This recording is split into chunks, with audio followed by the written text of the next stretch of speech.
On December 12, 2022, Jeff from Honor Your Oath Civil Rights Investigations revealed a reality every American needs to be aware of. And that's this. There's a system-wide effort to interfere with basic human rights that are supposed to be guaranteed by the supreme law of the land, the Constitution. And what's the reason for this interference of rights?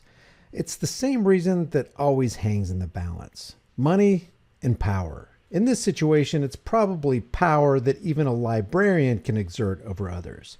And there's no apparent reward other than the gratification that one human being got by making another human being submit to their will. So on December 12th, 2022, there would be an open to the public library advisory board meeting conducted in the community room of the W.T. Bland Public Library. 15 minutes before the board meeting, Jeff arrived and stood out in front of the library on the side of the public sidewalk, wishing passersby a good day and God bless the homeless vets. And it wasn't long before library director Kathy Lunday walked up to interact with Mr. Gray. Hey, sir. Hey, how are you? I'm good. I'm the director. We typically don't have paneling I here. can't hear what you're saying. We typically don't have paneling here. Our city police run a very, the handbill solicitation is very restrictive. I can call them out here to discuss it with you if you'd like me to. You cannot block the aisle. You cannot make direct contact with anybody, and that's just for like political. Yeah. I don't believe, and that's handbills. I don't believe that, you know, I mean, you're free to stand Okay. with the sign anywhere. God bless the homeless veterans. But you may not interact with patrons. Have a blessed day. You too. All right. Why don't I just have them come out and explain it to you? I can't talk to people? No, you cannot. You cannot interact with them in any way. If they approach you, that you may, but the police have a very strict interpretation. Hey, have a and blessed day. That is really not tolerated. God bless the homeless veterans. So, I'm sorry. That's just their rules. I'm just Okay? gonna have to respectfully disagree with you. I'm All right. gonna talk to people if I want to. All right. I will let them come and explain. Thank Okay. you. First, it's clear that Jeff isn't getting in anyone's way. He's not panhandling, and even if he was, there's nothing unconstitutional or criminal about that, and he was never asked to leave. So now comes the behind-the-scenes deceit that starts the ball rolling against Jeff and his rights, and really, by extension, the rights of every single one of us. So we begin with the 911 call from the director. Mount Dora Police Department, this is Tammy. Hey, it's Kathy Lundy, the director of the Mount Dora Library. I need an officer to come and let a patron know. We've got a gentleman that's soliciting our library patrons for money, and he's saying he's having a kind of a quasi-religious note in his direct approach to each one of them. I've tried to explain to him that our handbill and solicitation guidelines prohibit direct solicitation, and he refuses to listen and says he will interpret our statutes his own way. Where is he located? Right at the main entrance of the library. Inside or outside? Outside. He's got a homeless vet, please donate sign. Standing right there at the entrance. Like you're walking into the building, like not at the entrance out by Donley, correct? Right, as you're walking into the Okay. building. Right there, standing in the main walkway. Okay. And what's your name again, ma'am? I'm sorry. I'm Kathy Lunday, the director. I'm going into my advisory board meeting. I'll have the assistant director, Lynn Gonzalez, here to handle any officer. My advisory board starts in 2 minutes. Okay. What's your phone number? Well, it's the library, 735. Okay, we'll get an officer there as soon as we can, okay? Thank you so much. Yes, ma'am. Bye-bye. Bye. It shouldn't go unnoticed that Kathy is calling for a man with a gun to show up and force Jeff off of the public library property. Second, she lies to the 911 operator, saying without proof that he's asking for money. Third, she says that his sign says, quote, homeless vet, please donate, when it clearly says no such thing. And fourth, at no time did Jeff Gray say he would interpret their statutes his own way. So she's making all this up. Now the call goes out to the man with the gun. Delta MD 12 1065 signal 13 Papa, zone 5. Go ahead. Signal 13 Papa 1995 North Donnelly Street at the WT Land Library. Complainant advised at the main entrance to the library right outside there's a white male, heavy set, wearing shorts and a dark t-shirt. He's holding a sign that says, "Homeless vet, please donate." He's harassing the patrons per the complainant. He's asking for money. He's refusing to leave.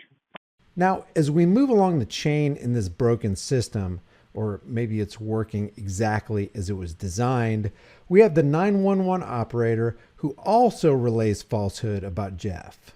The operator says he's holding a sign that says, "Homeless vet, please donate." He's harassing patrons, and he's refusing to leave. Again, none of this is true, and with just a little bit of investigation, the cop could easily have arrived at the truth of the matter within minutes, but he doesn't. Now we have the third fibber in this tragic tale of rights violations on a free and innocent man. Enter Assistant Director Lynn Gonzalez. Now, she's either making this stuff up on the fly or regurgitating what Kathy relayed to her. Either way, what she says is patently false. Anyway, we had asked him to move over to the bench, but he kept moving into the front or in the middle here, directly in the path of everybody who walked in. All right. So, but just as I was coming over here, he's gone into the building, I think. Are you guys requesting him trespassed? Possibly. We just wanted you to talk to him. All right. Alrighty. Oh, you guys think he's inside? So they're still not asking that he be trespassed. Now the cop goes throughout the library searching for the guy who didn't do anything wrong. And he finds him at the scheduled public meeting. You come outside with me for a moment? No? Well, you're being trespassed. So I need you to leave.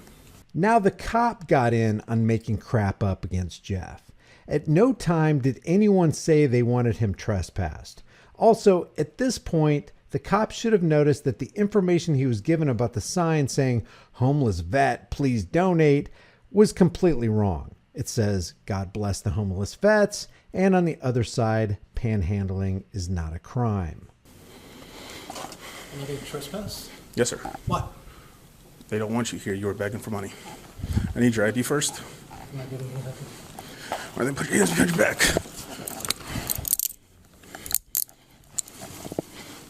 All right, just come with me. Why am I being trespassed? Why? Private entity, sir. I don't have to give you ID. I'm leaving. You put those strips on way too tight. All right, that's fine. Can you please? Oh my I God. will in a moment.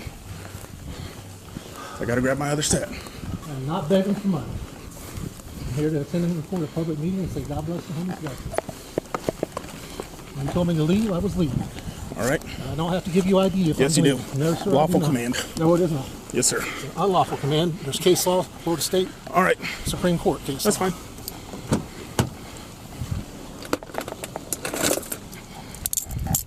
You are violating my civil rights, I'm telling you right now. All right, that's fine. You better proceed with caution from this point forward. You're hurting my right ear. I know I'm trying to help you out right now, all right?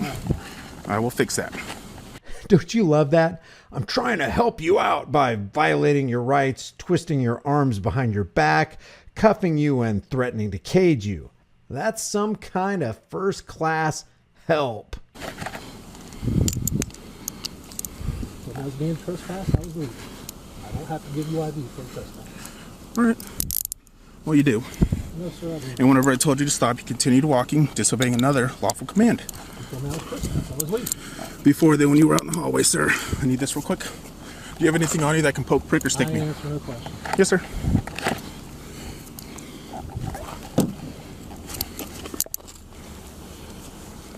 It is a question. I'm not asking. I'll call your supervisor. I'll make some comments. Yes, sir. Violation of my civil rights. Yes, sir. I have a right to stand on public property and say God bless the homeless veterans. I have a right to attend and report a public meeting. Yes, sir. That's all I'm doing. I've never asked anybody for money. I'm not asking anybody for money. I'm not homeless. Get this real quick. All right, if I could have you have a seat for a moment.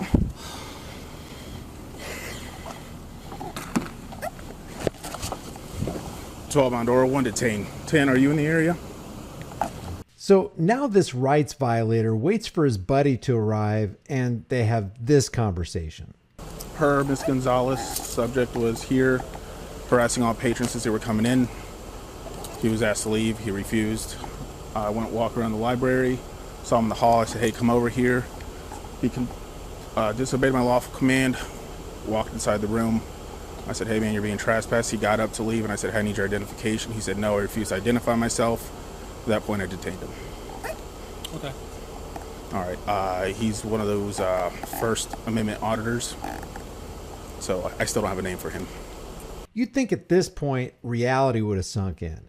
If you're dealing with a First Amendment auditor and you know you're dealing with a First Amendment auditor, when you want to make sure that you are sensitive to the fact that this man's First Amendment right to be in a public place with a sign would be protected, and wouldn't you also realize that any accusation of harassment was merely hearsay and not chargeable? Now, the first cop goes and gets a statement from Gonzalez, tries to pressure her into saying something about Jeff being trespassed, comes back to his boss, and what do you know? In the interest of transparency, and just joking, they're not interested in transparency at all, they lie about the trespass again and then turn off their body cameras as they, and I'm just guessing here, talk about how horribly they messed up and how much this mess up is going to cost the city.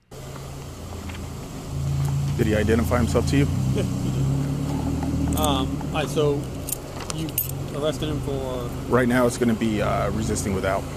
I gave him a lawful command to come to me, and he went the opposite way.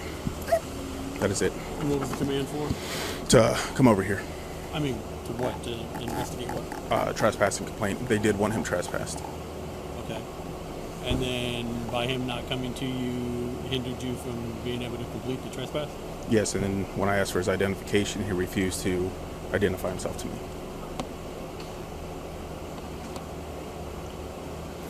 If we just want to trespass him from this location and not do 1015, I didn't call out 1015. Right now, I just said 1 detained.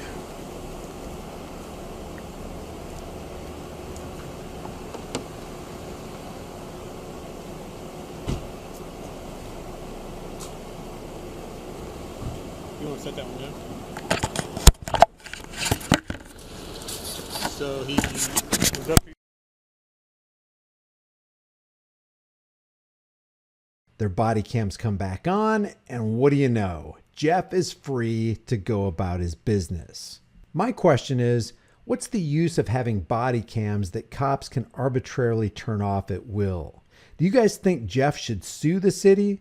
Do you think the cops should be made to pay restitution out of their own pockets and maybe lose their jobs? The big picture takeaway here is that what they did to Jeff Gray, they would have done to any American standing in his shoes.